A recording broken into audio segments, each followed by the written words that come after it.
Should we start? Let's start. All right, ladies and gentlemen, welcome to a very special WonderCon Legal Geeks podcast presentation of Lawyers Go Batty over the world's greatest detective from Gotham.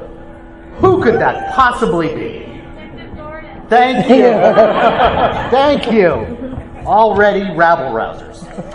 I am your moderator, Matt Weinhold.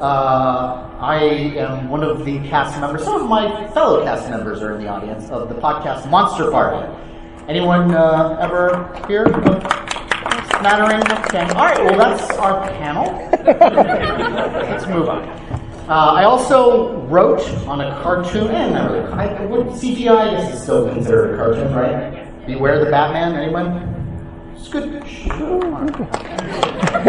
not going well. Okay.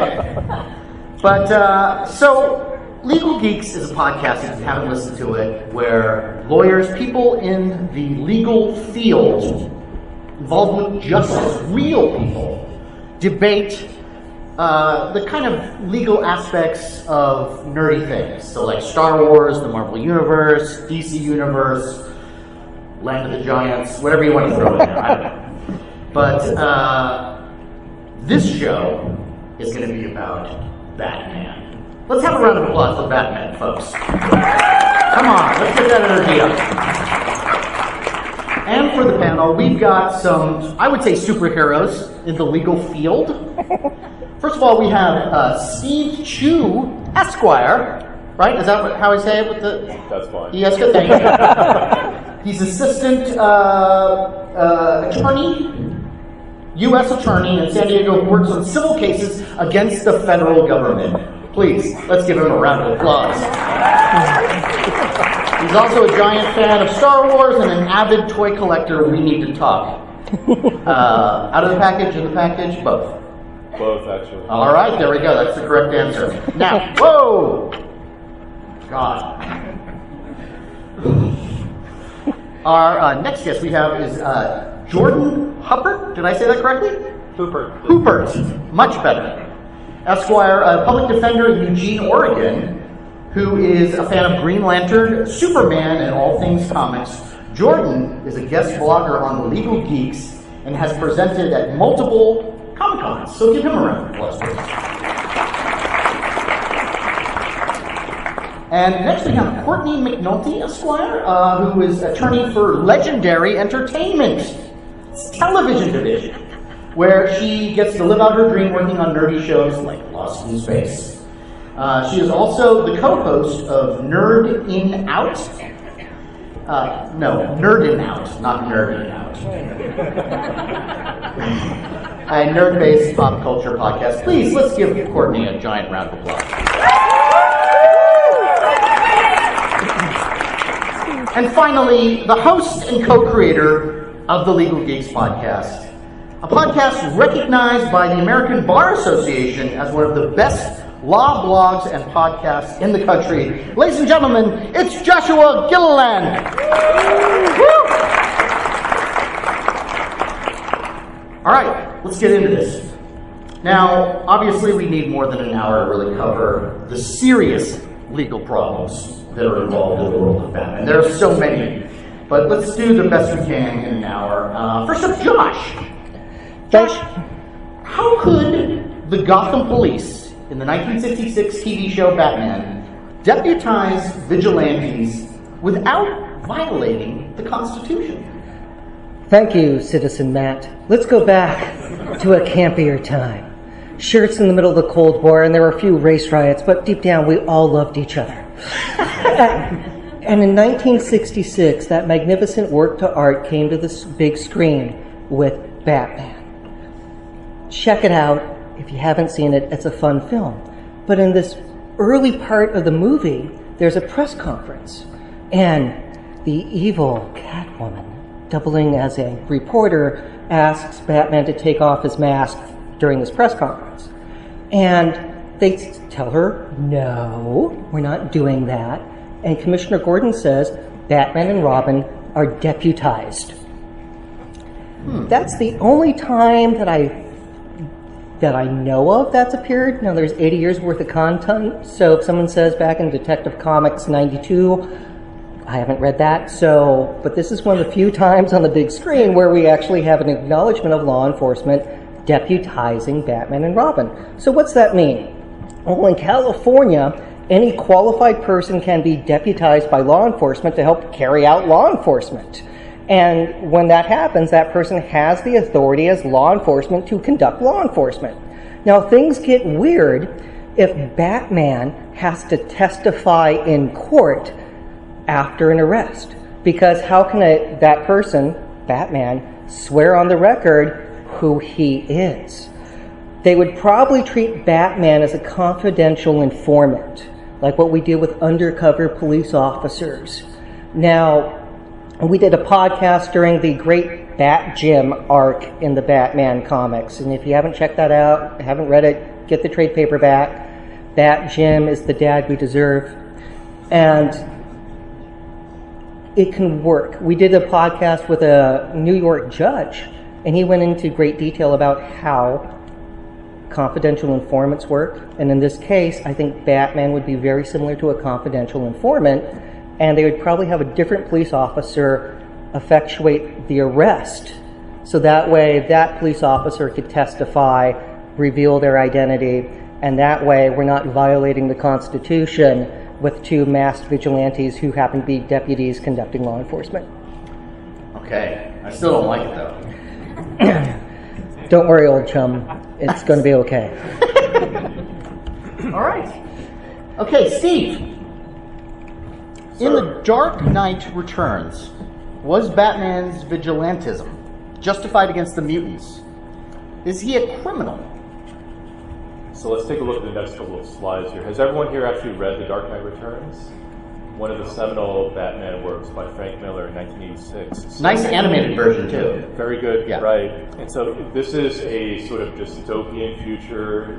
Things have gone bad, and the heroes have sort of disappeared, and the story is about Batman coming back as an older man. And he's been gone for so long that the kids don't even think he really existed, that he's this sort of this sort of myth at that point. The movie The Dark Knight, or rather The Dark Knight Rises, kind of pulls a lot from that comic.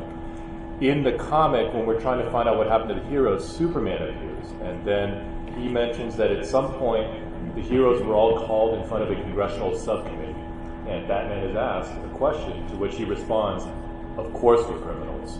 We've always been criminals. We have to be criminals." And of course that doesn't do a lot for his popularity, but it basically drives the heroes underground. So you have Batman admitting, yes, we are absolutely criminals. We just happen to be criminals that you like because we're fighting the bad guys. So we also find out in the next slide, Superman is actually able to operate. Why? Because they give him a license. Also, he saves lives. He gets to save lives. But most importantly, he stays quiet. He doesn't question the government. He's basically a government lackey, and so he and Batman don't get along very well anymore. Batman says, why are you doing this? You're sold us out, essentially. And Batman is driven underground. So, yes, he's absolutely a criminal by his own admission. However, in the story you have a violent, sort of fearsome group of young gang members called the Mutants, and they're led by this really powerful guy who's almost like a Bane type of character. Batman has to fight him, and at the point where they fight, we accept Batman being a vigilante, being a hero, because at that point the police has essentially failed. Not only that, but we also have the mayor has been killed after trying to sit down with the mutant leader and try to negotiate like a wartime type of conference. There's civil unrest, the government is starting to fall apart, the citizens don't know what to do, and it's really a wartime type of situation. So when you look at situations like that, and we see these type of arguments to justify a lot of government or extreme police action whenever you have times of war, times of terror, things like that we've heard probably more since 9/11. But Batman is basically, he cuts a deal with Gordon, and Gordon says, go get them, essentially. So Batman faces the mutant leader. I won't spoil the story for those of you who have not read it.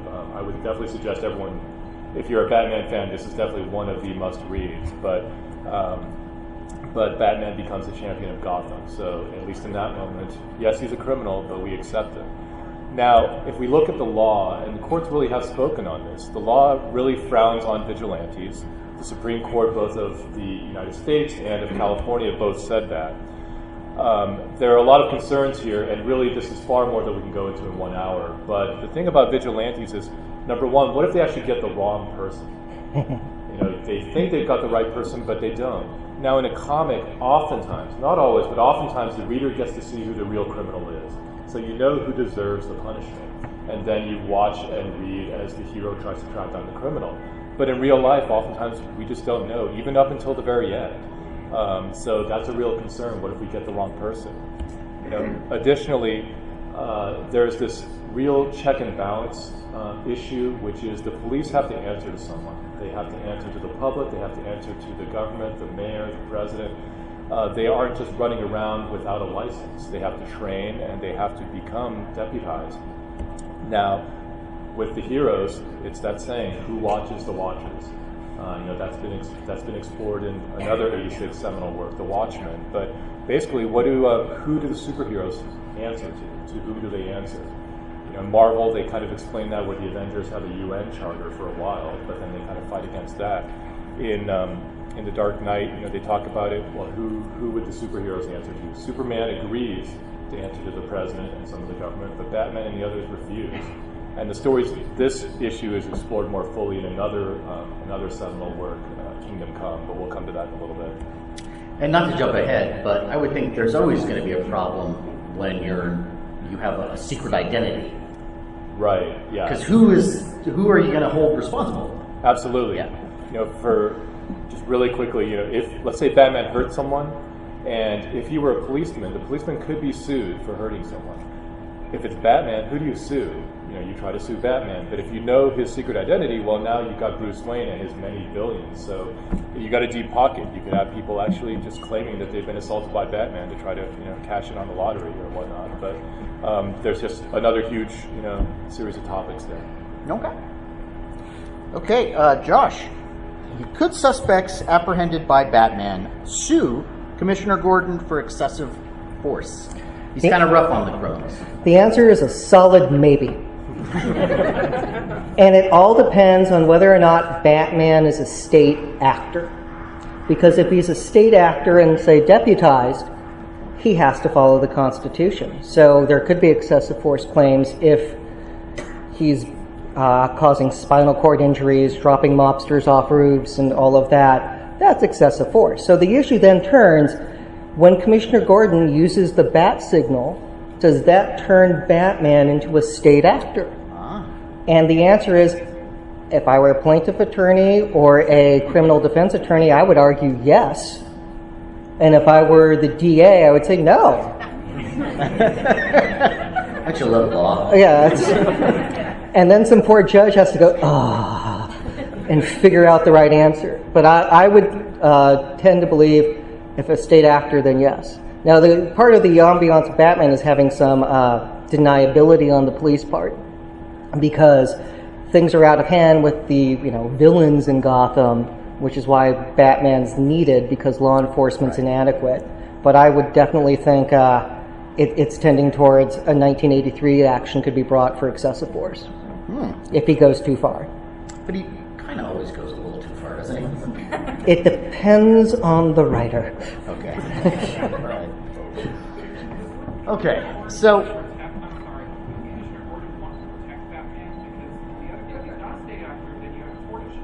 So the question is, wouldn't Commissioner Gordon want to protect Batman? Yes, definitely. And we'll take questions at the end from the mic, so thanks for bringing that up now. So, lawyer. No. Want to be, okay. Just smart. All right, here we go. Now, the Batmobile has always confounded me in many ways when it comes to anything legal. But we're looking at, this is Batman Begins. Batman Begins. He's driving all over the place. He's driving on rooftops. This reckless driving on rooftops, obviously that's got to be against the law. Yes. But forget about that. I mean, let's go back to just the Batmobile. You've got an unregistered car. Yep. No, not street legal in any way. Nope. Certainly not smog, right? We saw the flame coming out of the back. It's a disaster. Josh, help me. It is. So when looking at California law, our laws are written for driving on highways or off-street parking facilities. And he starts in an off-street parking facility before hopping rooftop to rooftop to get back onto the freeway. So there's a whole list of moving violations in addition to not responding to the police officers, because if the lights and sirens are behind you, you are supposed to stop. So how about trespassing? Yeah, because of going on rooftops. You're not allowed to bring your car on the roof. Nope, all bad. The insurance claims for that would be super messy. Might as well just buy a Corvette. Oh, right? God, no. Okay, Courtney. Yes. Okay, in the film The Dark Knight, can Wayne Enterprises be sued for invasion of privacy, and this is a great question, for hacking all the cell phones in Gotham? Yes. Thank you. Next slide. We have the clip. You have a little clip for you guys. If the audio were on. Wait, let's do that. What? We don't have the audio tech in the back. Just pretend he's saying something along the lines of, you're using my sonar to hack into the cell phones of 30 million people in Gotham. And obviously, Mr. Fox has a problem with that. But is it illegal or is it just morally wrong? According to Edward Snowden, it's definitely illegal. Yes. Unfortunately, according to the laws of the federal government and the state of California and the state of New York, it is not legal. They violated both federal and state laws by using this system to spy on 30 million people. They violated the Electronic Communications Privacy Act. Now, a lot of people think that, they need a warrant to listen in on people's cell phones, but unfortunately, Wayne Enterprises is a private establishment. They're not part of the government. They don't need a warrant or anything like that. They just, need the right tech. But the Electronic Communications Privacy Act is defined in federal law as a non-consensual acquisition by electronic, mechanical, or other surveillance device, which this sonar machine would be, the contents of any wire or electronic communication under circumstances in which a party to the communication has a reasonable expectation of privacy. A reasonable expectation of privacy is just what an ordinary person would think, am I having this conversation, in private or is somebody listening to me? Not given to Batman, is what you're saying. Right, exactly. Right. Do I think Batman's listening to me? If you do, then you don't have a reasonable expectation of privacy. Wait a second. That's creepy.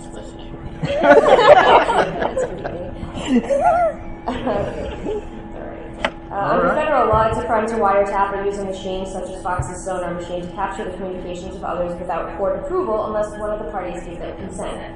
So I did 2 states, California, because California is a 2-party consent state, which means both people that are part of the conversation have to approve having their conversation listened in on or recorded. New York is a 1-party consent state, so one party just has to say, sure, you can record it.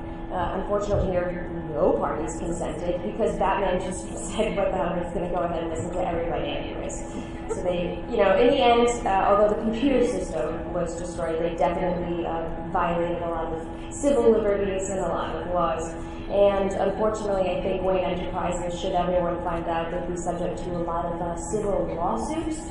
And as he pointed out earlier, there's some deep pockets, so there'd be a lot of money going to 30 million people of Gotham if they found out their conversations were listened on. Of course, he would argue, exigent circumstances. We really needed to find out where this Joker was to save lives, but unfortunately, I don't think John Smith is going to care if he can get a couple $1 million out of that. No, you go back to actually being a millionaire. Yeah. Okay, Jordan. In The Dark Knight, the movie, did it make sense for Batman to take the fall for Harvey Dent's crimes? So there are 2 answers you'll get if you ask a lawyer any question. The first is, let me do some research on that.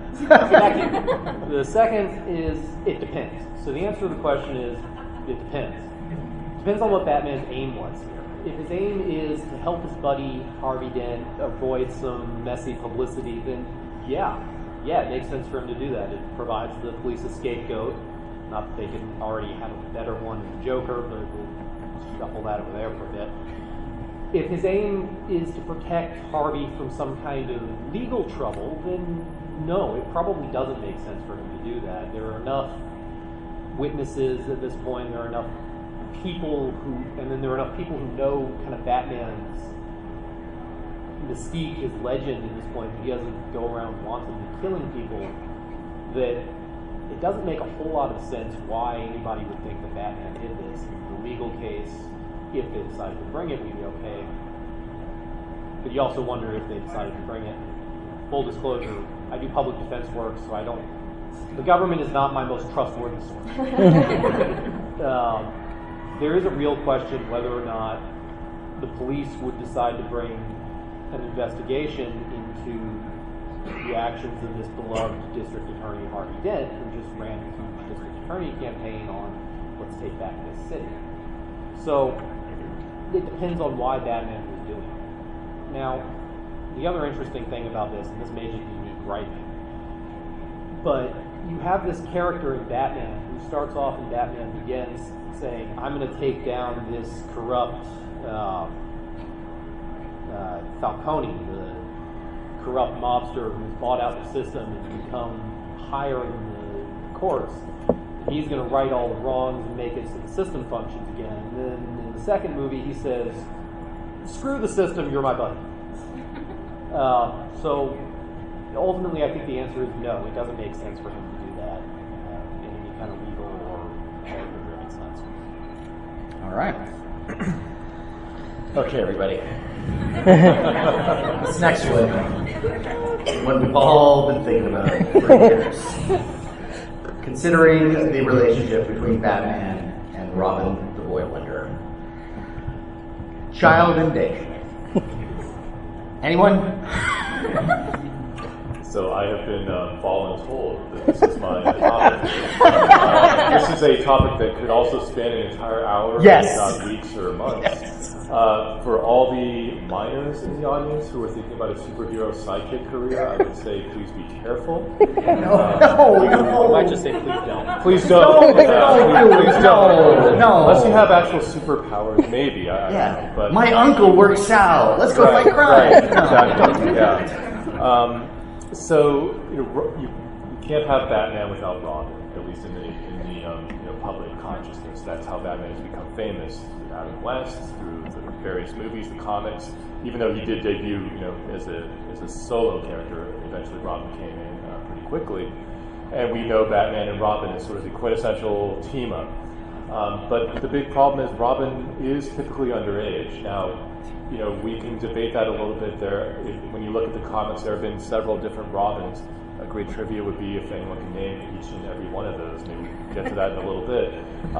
But here we're talking about the Dark Knight Returns again, and he has an underage, under 18 that is, girl named Carrie Kelly who joins him and takes on the Robin mantle.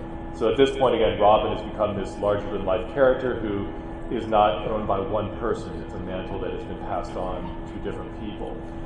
Carrie Kelly being the latest entry here at The Dark Knight Returns.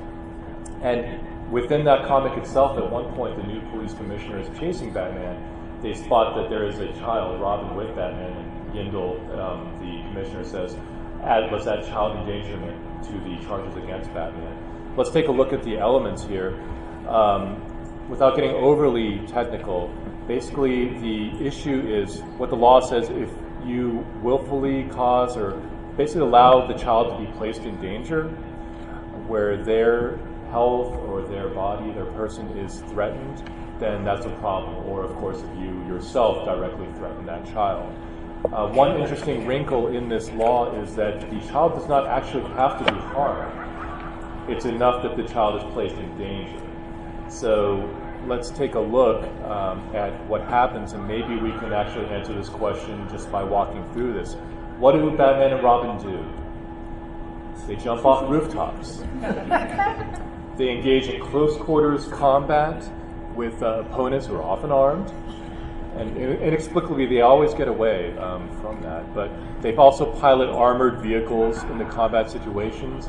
So I think that any reasonable jury or judge would probably say that these are relatively dangerous situations. So if Batman were ever hauled into a court of law and there would be many charges against him, child endangerment would probably be lower on the list. But I think he would be in a lot of trouble. I would certainly not want to be the lawyer defending Batman at this point. I think you would just want to pull the fire alarm and just make everyone run from the courthouse. So that might be your best defense at that point. I couldn't play with matches. Are you kidding me? That's right. Right, yeah. Pull the fire alarm and have Batman put out the fire and then get in trouble again, right? Wow. They still have to prove it was Batman under the hood. That's right. Thinking like a true public defender. Yes. All right. Well, this is, I guess, adjacent to this topic, which is in the controversial Batman comic, A Death in the Family. What is Batman's liability for the death of Robin? So, if you need to forever alter comic history with the death of a character, you call Jim Starlin. And this was, for those who weren't around at this point in time, they actually had a 900 number to call in to vote. Yeah. How'd you vote? Yep. No, but we were reading at that point in time, and it was September of 1988, and it overlapped with my birthday of voting, and I think the vote was only like off by 70. So it was a super close vote, and they wrote Robin in such a way, and this is Jason Todd, that people found him obnoxious. And Jason had a lot of issues because his parents were killed, and then he found out who he thought was his mother wasn't his mom. And he ultimately learns that there were 3 women who could be his mom, and they're all hiding out in the Middle East, and one's a Mossad agent, one's... so he goes off on this adventure, and Batman is on missions with him and going like, the kid's losing it. So we're going to have to bench him because he's super upset all the time and doing super dangerous activities. So Batman tries to, keep him off the field, and Robin goes rogue because Bruce Wayne set up his ward with all kinds of credit cards, enough so he could book a flight to Israel. So what happens? The high level, he books a flight. Batman goes to the Middle East because Joker has a nuclear missile he's going to sell to make money. So there's weird geopolitical issues in the story as well. They find the Joker. Joker gets away. They travel to Ethiopia to find candidate 3 for Jason's mom. Jason learns that mom is being blackmailed and working with the Joker. Batman goes off to stop some of the Joker's men, tells Jason to wait. Jason decides to take on Joker by himself. After his mom sells him out to the Joker. He's beaten to death. And then a bomb goes off and he jumps on the bomb to save his mom. So he dies a hero. Mom dies too. But is Batman responsible? Yeah, absolutely. You take a kid who's unstable and you teach him how to fight crime and hope it's all going to work out okay, and you arm him with credit cards so he can go wherever the hell he wants. And also, minus all that other stuff that you were just mentioning, isn't every teenager just a tad unstable? Yeah, because growing up's hard, yes. But it's harder when your parents have been brutally murdered. So... He's got a point. Yeah, it does. So, and then you find out you've been living a lie. So he has a rough time. And Bruce Wayne arguably enabled him and put him into that dangerous situation. So, Grant, this story is great. The following story that takes place, A Lonely Place of Dying, highly recommend it. I'm sure there are comic book vendors downstairs that have these in trade paperback. If you haven't read it, go check them out because this is why we're here and it's a great story. Yeah. And speaking of great stories, okay, I don't know if you guys have read, it's a Grant Morrison classic, Arkham Asylum. The full title is, Let's do The Grinning first with the animated series. Oh, okay. All right, let's do that instead. So Courtney. Can the Joker's grin be copyrighted? Again, no. I feel like I'm the typical lawyer, so I would say no, you can't do that. But no, you can't do that. So this is kind of an odd topic. One of the Joker's weirdest ideas, he wanted to copyright his grin. He did this by dumping a toxin into Gotham City's bay, and all of the fish came out deformed with these creepy grins that looked exactly like the Joker's. So the Joker went into the copyright office and said, I want to copyright my grin, and you're going to do it or die. So the copyright office employee says you can't copyright a fish. They're a natural resource, which is an odd thing to say, but it's true. You can't copyright a natural resource. You can't copyright a living organism or genetically modified DNA. I mean, you can apply for a patent for certain plants, but that's not what we're talking about here. So a copyright is the exclusive legal right to reproduce, publish, sell, or distribute the matter and form of something, such as literary works, musical, and artistic work. And this work has to be in a tangible form. So of course you could argue the fish is a tangible form. I can pick up this fish and it has this creepy grin on it. But there's going to be some issues because no one is reproducing this work. The fish reproduce themselves. I'm not going to go into how that works. I think we all know. So the fish reproduce themselves. So the fishermen are just catching these fish. The first sale doctrine guarantees that you have the right to give away, sell, or otherwise dispose of legally obtained copyrighted work. So these fishermen go in and they legally obtain these fish with the grin on them, and then they decide to sell them. They're allowed to do that according to the first sale doctrine. So the fishermen, sushi chefs, citizens, they wouldn't be breaking any element of copyright law, so who would the Joker even be suing for this anyways? So even if the copyright office people were, bullied into giving him the copyright, he wouldn't make a dime off of this. I think that the Joker would have had better luck trying to copyright his makeup because, certain makeup, like clowns actually can copyright their makeups, different designs and stuff like that. Kids. There you go. Not a clown, but clownish makeup. So you can copyright that stuff. You can also do a trademark. A trademark is a word, phrase, symbol, or design, the makeup, that identifies and distinguishes the source of the goods. So there's no confusing that creepy red grin from anyone else. So there's definitely no doubt who the source would be. So if the Joker really wanted to make some money, I think that his best bet would have been to try to trademark it, slap it on a t-shirt, and sell it, because this weird fish theory we had going on isn't going to pan out for him. All right. Okay. So during the story, Cataclysm and No Man's Land, earthquakes, Gotham City has gone through a lot. And then later on, there was even Contagion. So during this cataclysm, did Nightwing and Catwoman have a duty to rescue victims?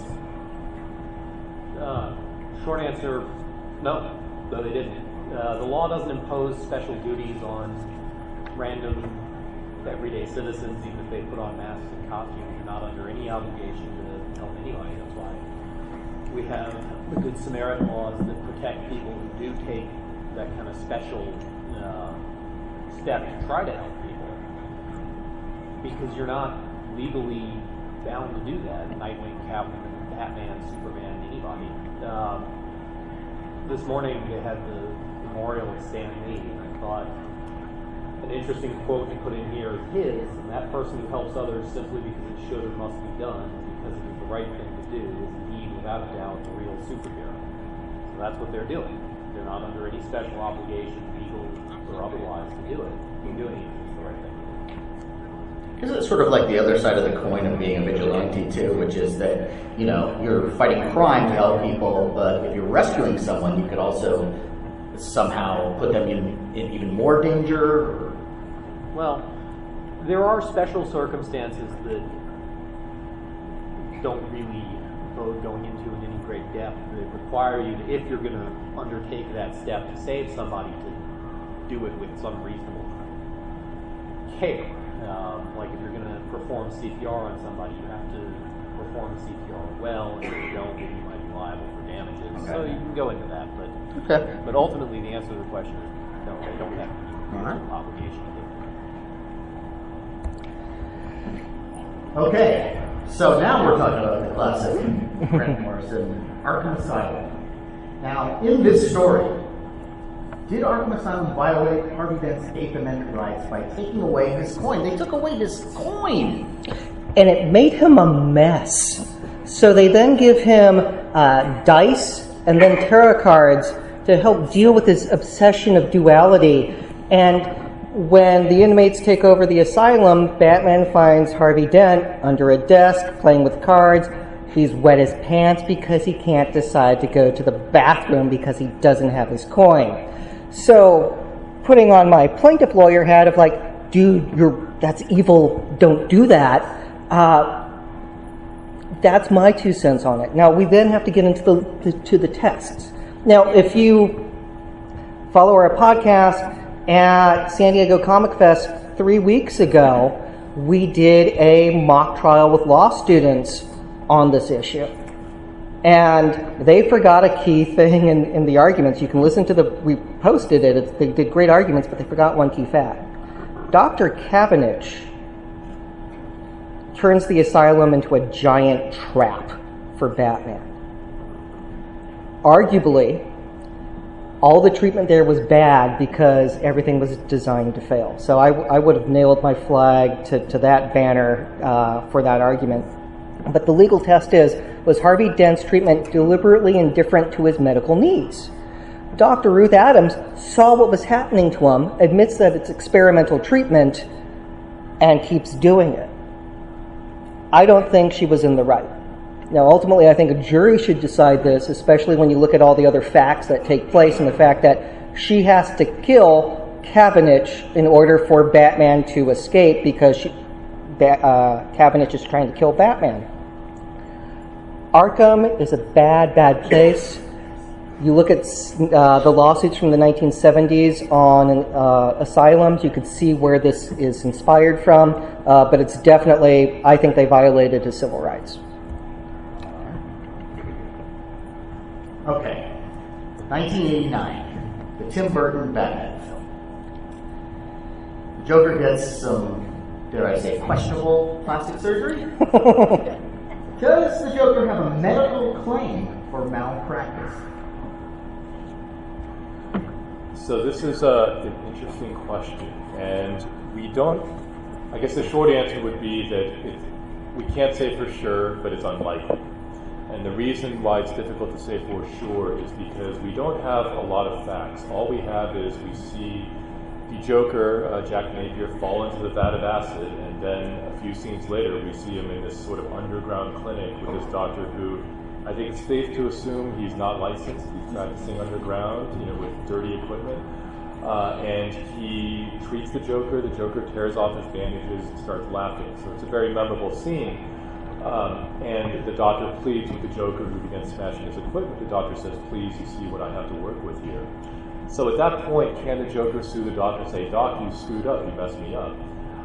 In legal parlance, there are two things that the plaintiff must prove in a medical malpractice action. One, the legal parlance is they have to show that the physician or medical provider breached the standard of care. In common terms, basically, you have to prove that they did something wrong. And then second, you have to prove that the wrongdoing then led to the harm that the patient suffered. Now, what makes this question difficult here is that we don't really know why the Joker went to this doctor. Did he go to the doctor to keep him alive? Was the Joker having trouble breathing, something like that? If so, then the doctor really hasn't done anything wrong. The Joker's alive. He walks out of there and he's more dangerous than ever. If it was an elective procedure, some sort of plastic surgery, Joker says, "I just want to look different, look better, get a nose job, get a mouth job," something like that. I mean, I suppose, he might have a better chance, but the plaintiff, the Joker would have a real hard time trying to find some precedent, because I don't think there's been any comparable medical procedure done in medical history that we know of, so I think the Joker would have a real uphill battle. Yeah. If you ever watched the show Botched, there's Right. Yeah. All right. Well, keeping with the 1989 Batman film, what crimes did the Joker commit that we can get him on? I think the legal term is a crap ton. So there's a lot of crime committed in every single Batman movie, but I think you'd be surprised to know that there were the most deaths in the 1989 Batman. There were the most murders. There's about 58. So, although the Joker didn't commit all of those, he did commit a lot. In the beginning of the movie, I don't know if you guys remember, but when he was a young man, he actually was the one who murdered Thomas and Martha Wayne. He poisoned a bunch of people. He had a Smilex, which was a poison gas that made people laugh themselves to death with that creepy grin on their face. So he poisoned a couple of models with that. He poisoned a news reporter with that. He shot some mob bosses. He poisoned all of the civilians at the Flugelheim Museum. He let some gas out into the museum and he poisoned them. And everyone remembers the memorable, I hope, scene of when he electrocuted Antoine will tell you that buzzer that he had. I remember when I was a kid, I wanted one of those so bad, and maybe that says a lot about me, but I thought that was pretty great. A lawyer even knew she wanted a buzzer that electrocuted someone. Antoine got a little hot under the collar, right?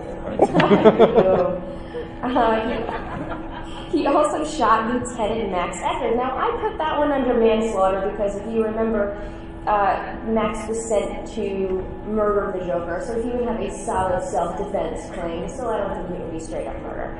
He also kidnapped a couple people. There was a hostage in the Smilex commercial that came on that was bound and gagged. We don't know who that was, that poor guy, but he was kidnapped. He also kidnapped Batman's love interest, Vicky Vale.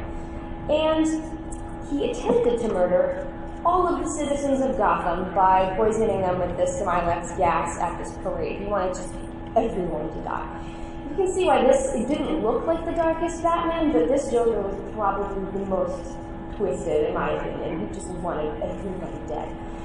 And then one thing I don't understand why he did, he kind of just did it to stick it to everyone else in Gotham. He destroyed all of the art at the Flugelheim Museum. So if you lived, you didn't get to appreciate any beautiful art because the Joker destroyed it all. So there was a ton of crime in the 1989 Batman. And yet William Barr says total vindication. Well, some from Jews. Okay. So in the Batman Beyond series, his mind is, Mr. Freeze's mind is put into the body of like a manufactured body. And so does that negate him having to have access to his money? In short, what happens to Mr. Freeze's money in that show? So, shout out to my favorite Batman series. If you remember the episode, Mr. Freeze is being experimented on by the bad guy Blank, blah, blah, blah. Not really the point here. What the point is that Mr. Freeze decided to turn over a new leaf after being a new body. He says, well, I have this money that was put in a blind trust before I went to prison, taken from my legitimate holdings, and I want to start this charity with it, name it for my wife, Maura Freeze. Question is, do you get to have a blind trust with legitimate holdings after being a super criminal, bank robber, monster guy?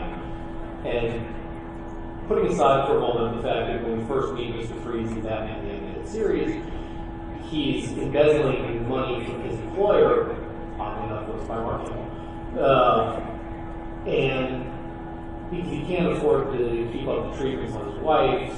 So, did he ever actually have any legitimate holdings at any point after he became Mr. Freeze?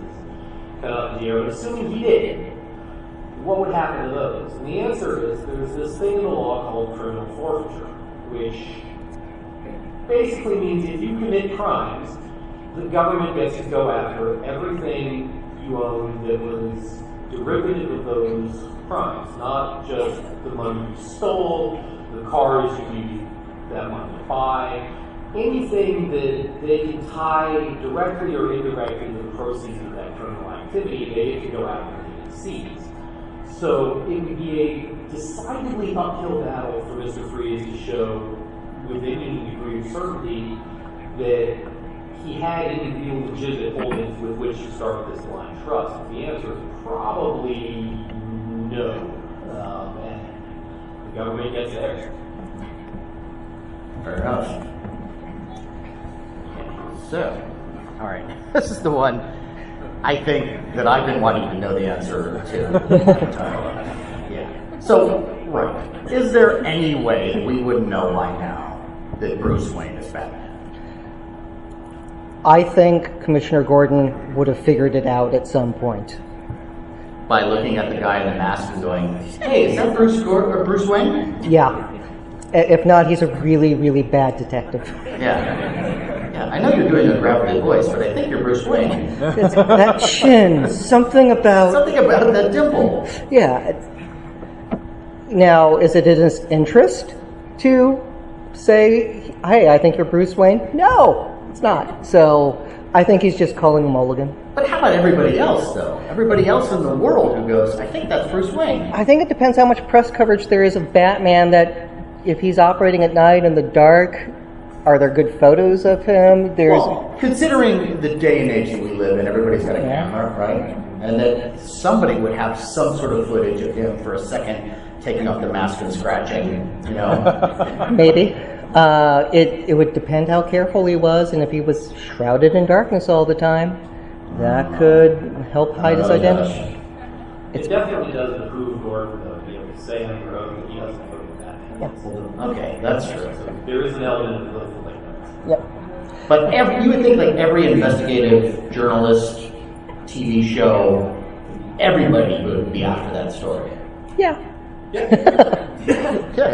think I proved it. Okay. So in the comic series Kingdom Come, why was there not a guilty verdict for the Joker's murder? So this is another one of the Elseworld stories in the DC universe, one of those hypothetical stories, sort of what could happen, what if. In this version, it's a story put together by Mark Waid, the writer, Alex Ross, the legendary artist, in 1996. I'm presuming some folks here most likely have read Kingdom Come. But Kingdom Come, it takes place in the future, another sort of dystopian future where the heroes have vanished. And they ask us the question, which a lot of readers have asked for many years, why doesn't a hero just kill the Joker? And if you kill the Joker, you stop him from inevitably escaping from prison, breaking out, killing people in that process, coming up with another evil plot, killing many other innocent people, and before being captured and sent back to prison and rinse, wash, and repeat. So why not break that cycle simply by killing the Joker? And so that's actually what happens. If we want to take a look then. What happens in this version is that the Joker goes to Metropolis, takes over the Daily Planet, kills many people, including Lois Lane. Superman tears up the town looking for the Joker, but one of the new heroes at this point, who is named Magog, finds the Joker first. The Joker has been arrested, and rather than proceeding and trusting the system like Superman would do, Magog actually just guns him down in cold blood with his weapon in front of dozens of witnesses. So the Joker's dead. Problem solved, right? Well, then we move on to the next part, which is Magog is then put on trial for murder. And under the law, he is unquestionably guilty. He has killed someone in plain sight with dozens of witnesses. There's really no legal defense that he has. However, he is acquitted. And the reason is a phenomenon known as jury nullification. What that means is that in a jury trial, the jury can actually disregard or nullify the law to reach the result that they wish. Now, this has historically happened. It can happen occasionally. It doesn't happen very often. But the law actually recognizes that this is a possibility. In a sense, the jury is taking the law into their own hands. It should be emphasized, this doesn't happen a lot. It typically happens in favor of acquittal, that is, that they will find an alleged murderer not guilty. It doesn't usually happen the other way, where they say, well, we don't care about the evidence, we just think this guy did it, so we're going to convict him. Generally doesn't happen that way. It can, but it's rare. And just to show, once again, our judicial system's balance, the judicial system is favored in terms of individual liberty. The question that is asked often in law school is, would you rather a guilty person go free or lock up an innocent person? And the justice system answers that for us. Because of the presumption of innocence, we would rather a guilty person go free rather than lock up an innocent person. So in this case, Magog is acquitted. It is blatant jury nullification. Superman then loses faith in the system and he retreats and just goes off on his own. He turns his back on humanity. Now the problem with this, as we asked a moment ago, problem solved. You killed the Joker, everything's fine now, right? Well, actually, what we find out is that Magog, because of his disregard for life, and he thinks he's the champion now because the people have spoken. They wanted him to kill the Joker. He feels vindicated. But he also has a disregard for human life. And because of that, in later confrontations, he's not careful to protect the innocents around him, and it leads to a disaster where they chase down a fugitive. The fugitive lashes out, tries to surrender, but they won't accept the surrender. The heroes led by Magog will not accept the surrender.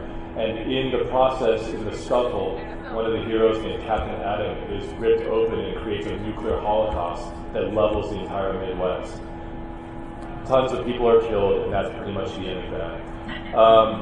I know we're towards the end here. We're done. Okay, we're done. So, follow us on social media. Thank you all for attending one of the last cons of the day, and have a wonderful weekend. Thank you. And listen to Monster Party. With Sean Sheridan, Larry Stroke, and James Jonas, and myself, Matt Weinhold. Available where all the podcasts are available. iTunes, Spotify, Stitcher. I'm going to keep talking.